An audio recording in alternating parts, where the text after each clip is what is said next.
సామెతల గ్రంథం 24వ అధ్యాయము 16వ వచనం. నీతిమంతులు 7 మార్లు పడినను తిరిగి లేచును, ఆపత్కాలమందు చాలు. భక్తిహీనులు కూలుదురు. చాలు.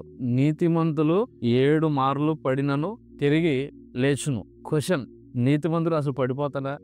దేవుని నమ్ముకొని దేవుని బలంగా ప్రేమించి అన్ని విషయంలో భక్తి కలిగి ఉన్న వాళ్ళు పడిపోతారా? లేకపోతే లైఫ్లో ఫెయిల్యూర్స్ చూస్తారా? వాక్యం ఏమంటుంది? రోమపత్రిక 8వ అధ్యాయము 37వ వచనం. అయినను మనలను ప్రేమించిన వాని ద్వారా మనము వీటన్నిటిలో అత్యధిక విజయం పొందుతున్నాము. మనల్ని ప్రేమించిన వాని ద్వారా వీటన్నిటిలో అత్యధిక విజయము పొందుతున్నాం. దేవుని కలిగి ఉన్నాం కాబట్టి, దేవుని ప్రేమిస్తున్నాం కాబట్టి అన్నిటిలో ఏం పొందుతాం అంటున్నాడు? విజయము పొందుతాం. సరే, 2 కొరింథీ పత్రిక 2వ అధ్యాయం 14వ వచనం. ఆయన యందు మమ్ముని ఎల్లప్పుడూ విజయోత్సాహముతో ఊరేగించుచున్న దేవునికి స్తోత్రము. ఆయన యందు మమ్మును ఎల్లప్పుడూ విజయోత్సవంతో ఆయన ఏం చేస్తున్నాడు? ఊరేగిస్తున్నాడు. ఇప్పుడు ఈ 2 వాక్యాలు ఏం జ్ఞాపకం చేస్తున్నాయి? ఆయన బట్టి మనకెప్పుడు ఏం కలుగుద్దంట? విజయం. ఎల్లప్పుడూ మనకేంటి? సక్సెసే. ఇప్పుడు క్వశ్చన్ ఏంటంటే, డూ వి ఫేస్ ఫెయిల్యూర్స్? అపజయాలు వస్తాయా అనేది మన క్వశ్చన్. అందరూ ఏం కోరుకుంటారు? సక్సెస్ కోరుకుంటారు. ఎవరు ఫెయిల్ అవ్వడానికి ఇష్టపడరు కదా. సో సహజంగా ఏమనుకుంటామంటే, దేవుణ్ణి నమ్మేస్తే అన్నిట్లో మనకి ఏమొచ్చేస్తుంది? సక్సెస్ వచ్చేస్తుంది. దేవుణ్ణి నమ్మితే ఎక్కడ ఫెయిల్యూర్స్ మనకి రావు అని అనుకుంటాం. ఒక కోణంలో, ఒక యాంగిల్లో కరెక్టే. మనకు అన్నిట్లో దేవుడు ఏమిస్తాడు? సక్సెస్ ఇస్తాడు. కానీ ఆ విజయం ఇవ్వడానికి ముందు కొన్ని పరిస్థితుల్లో ఏం ఫేస్ చేయాల్సి వస్తుందంటే, కొన్ని ఫెయిల్యూర్స్ లైఫ్లో ఫేస్ చేయాల్సి వస్తుంది. అర్థమవుతుందా? లైఫ్లో కొన్ని అపజయాలు ఎదుర్కోవాల్సి వస్తుంది. అర్థమవుతుందా? సో ఒకవైపు ఏమో అన్నిట్లో విజయం ఇస్తా అంటున్నాడు, ఒకవైపు ఏమో అన్నిట్లో విజయోత్సవంతో మనల్ని ఏం చేస్తా అంటున్నాడు? ఊరేగిస్తా అంటున్నాడు. ఇంకోవైపు ఏమో నీతిమంతులైనా సరే ఏం చేస్తారట? పడిపోతారు. సో ఏంటి విజయం ఎక్కడంటే, నీతిమంతులు పడిపోతారు అన్నమాట వాస్తవమే. ఎన్నిసార్లు పడిపోతారు అన్నాడు? 7 మార్లు. 7 అనేది మనకి సంపూర్ణ సంఖ్య. అంటే పరిపూర్ణంగా పడిపోయినా మళ్ళీ నీతిమంతుడు ఏం చేస్తాడు? చదవండి ఇప్పుడు. తిరిగి లేస్తాడు. అదే మన సక్సెస్. అంటే దేవుడు జయమిస్తాడు, సక్సెస్ ఇస్తాడు, వాస్తవమే, కరెక్టే. అయితే కొన్నిసార్లు ఆ విక్టరీ రావడానికి ముందు, ఆ విజయం కలగడానికి ముందు కొన్నిసార్లు ఏమైపోద్ది? ఫెయిల్యూర్స్ ఎదుర్కోవాల్సి వస్తుంది. కొన్నిసార్లు పడిపోతాం. నీతిమంతులైనా సరే ఏమైపోతారంట? పడిపోతారు. కానీ దేవుని కలిగి ఉన్న వారికి, దేవుని కలిగి ఉన్న మనకి ఉన్న దేవుని కృప ఏంటి అని అంటే, మనం పడిపోయినా దేవుడు ఏం చేస్తాడు? మనల్ని తిరిగి లేపుతాడు. ఆ తిరిగి లేపటమే మన సక్సెస్. లోకంలో మనం ఉన్నప్పుడు, యవనస్తులుగా మీరు జీవిస్తున్నప్పుడు పడిపోవడానికి చాలా అవకాశాలు ఉంటాయి. అందువల్ల ఫెయిల్ అవ్వడానికి ఎన్నో ఫెయిల్యూర్స్ కొన్నిసార్లు లైఫ్లో ఎదుర్కోవాల్సి వస్తుంది కొన్ని విషయాల్లో. కానీ మనం దేవునిని కలిగి ఉన్న వారమైతే దేవుడు ఖచ్చితంగా పడిపోయిన స్థితి నుంచి ఆయన మనల్ని ఏం చేస్తాడు? తిరిగి లేపుతాడు. ఓకేనా? సరే, ఫెయిల్యూర్స్ అనేది సహజం మనకి ఈ లోకంలో. సో అసలు ఎందుకు వస్తాయి ఫెయిల్యూర్స్? మొట్టమొదటిగా సామెతల గ్రంథంలోనే 16వ అధ్యాయము 18వ వచనం చదవండి. నాశనమునకు ముందు గర్వము నడుచును, పడిపోవటకు ముందు అహంకారమైన మనసు నడుచును. నాశనమునకు ముందు గర్వము నడుచును, పడిపోవటకు ముందు అహంకారమైన మనసు నడుచును. ఫస్ట్ పాయింట్, ఎందుకు ఫెయిల్యూర్స్ వస్తాయి కొన్ని పరిస్థితుల్లో అంటే, ఫస్ట్ రీజన్ ఏమొస్తుందో తెలుసా? గర్వం, అహంకారం. దేవుడు మనకు సక్సెస్ ఇవ్వాలనుకుంటాడు, దేవుడు మనకి విజయం ఇవ్వాలనుకుంటాడు.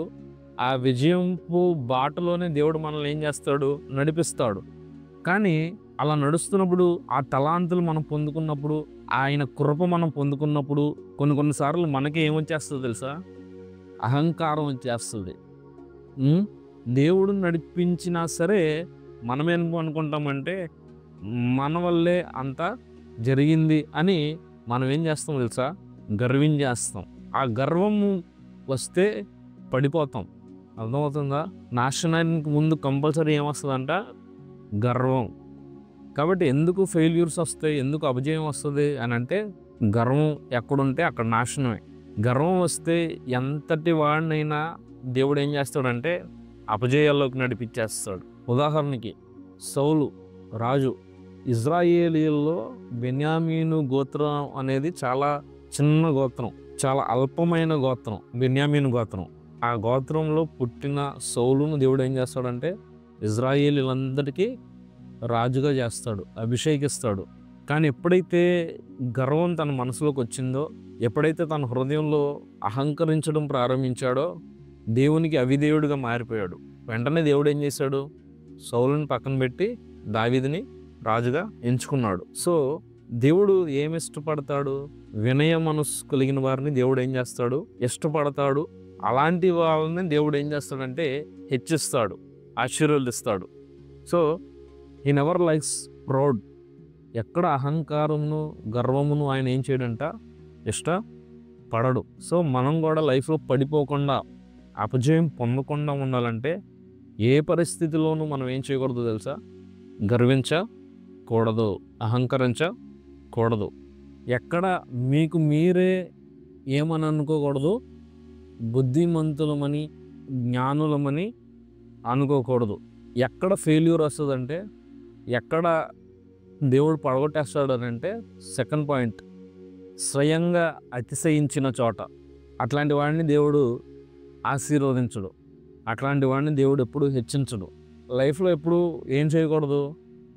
అతిశయించకూడదు. ఎందుకో తెలుసా? వాడు ఏం చేస్తున్నాడు? సెల్ఫ్ బూస్టింగ్ చేసుకుంటున్నాడు. మన భాషలో చెప్పాలంటే డబ్బా కొట్టుకుంటున్నాడు. అట్లాంటి వాడిని దేవుడు అస్సలు పట్టించుకోడట. దేవుని వాక్యం ఏమంటుందంటే, మనము మనల్ని బట్టి ఎప్పుడు అతిశయించకూడదు. ఎవరిని బట్టి అతిశయించాలి? మనం కలిగి ఉన్న క్రీస్తుని బట్టి మనం ఏం చేయాలి? అతిశయించాలి అని పౌలు మాట్లాడతాడు. సో మనం అతిశయించడానికో, మనం మన గురించి ఏదో గొప్ప చెప్పుకోవడానికో అసలు ఏముంది?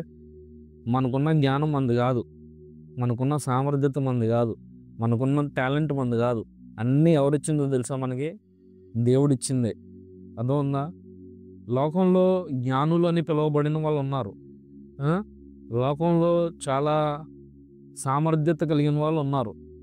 కానీ వాళ్ళందరినీ పక్కన పెట్టి దేవుని పనికి, దేవుని సేవకి, దేవుని సన్నిధిలో పరిచర్య చేయడానికి దేవుడు మిమ్మల్ని ఎన్నుకున్నాడంటే మీ జ్ఞానాన్ని చూచి కాదు, మీ సామర్థ్యతను చూచి కాదు.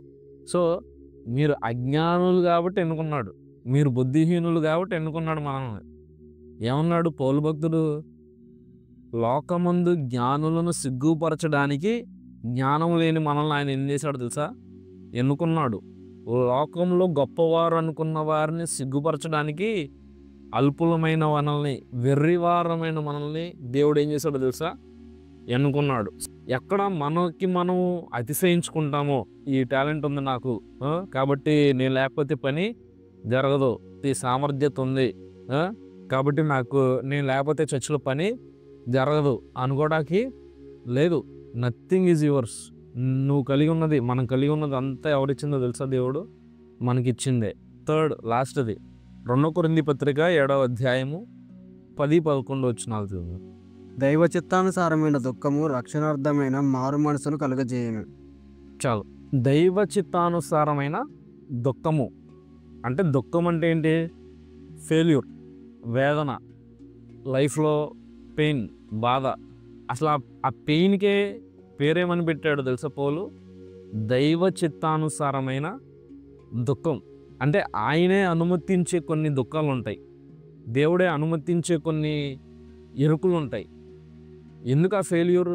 ఇప్పుడు ఎందుకు ఆ దుఃఖం మనకి? ఎందుకు మన లైఫ్లో ఆ శోధన? మూడోది, ఎందుకు ఫెయిల్యూర్స్ వస్తాయి అంటే, మీకు మారు మనసు కలగడానికి. ఈ మారు మనసు మిమ్మల్ని లైఫ్ లాంగ్ ఫెయిల్యూర్స్గా ఉంచడానికి కాదు. ఎందుకు వస్తుంది దుఃఖం?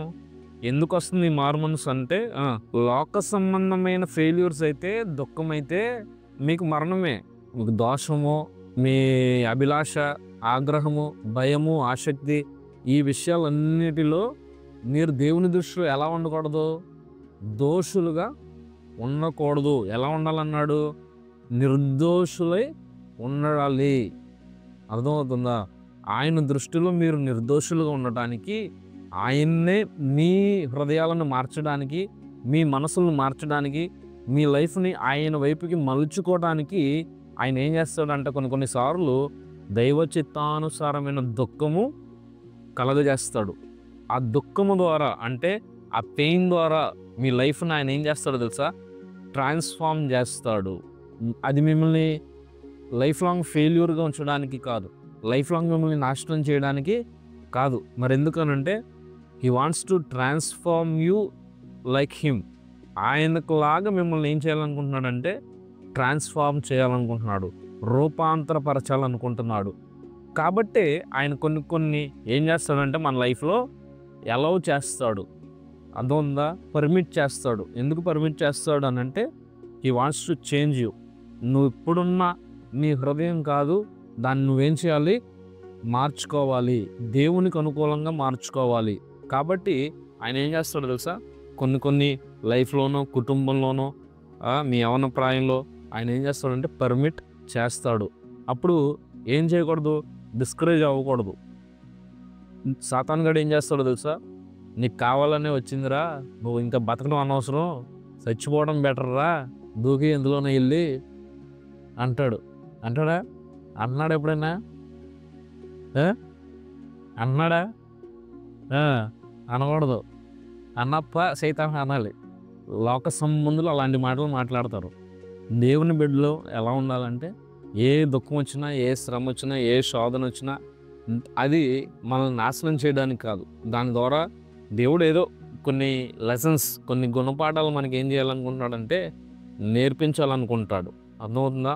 ఆ గుణపాఠాలు నేర్చుకొని దాన్ని బట్టి మన హృదయం దేవునికి అనుకూలంగా మార్చుకొని మనం ఏం చేయాలంటే లోబడాలి దేవునికి. అప్పుడు ఆ దుఃఖం అంతని తీసేసి దేవుడు మరలా ఏం చేస్తాడు? మనల్ని నిలబెడతాడు. అర్థమవుతుందా?